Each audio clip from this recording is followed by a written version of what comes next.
সীমান্ত শেখৰৰ প্ৰেমত হাবুডুবু খাইছে এগৰাকী যুৱতীয়ে।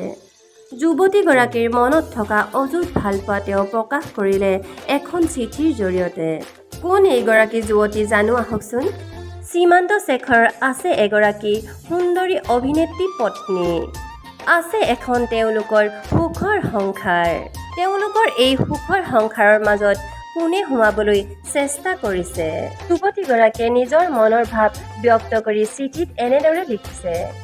ক্লাছ 8 গান শুনি অনুভৱ কৰা বয়স মোৰ।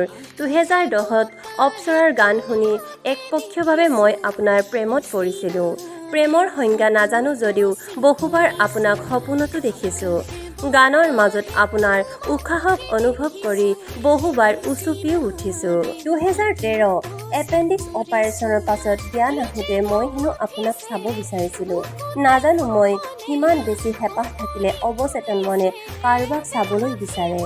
আজি আপোনাক লগ পাই মই কিমান সুখী হয়তো বুজাব নোৱাৰিম।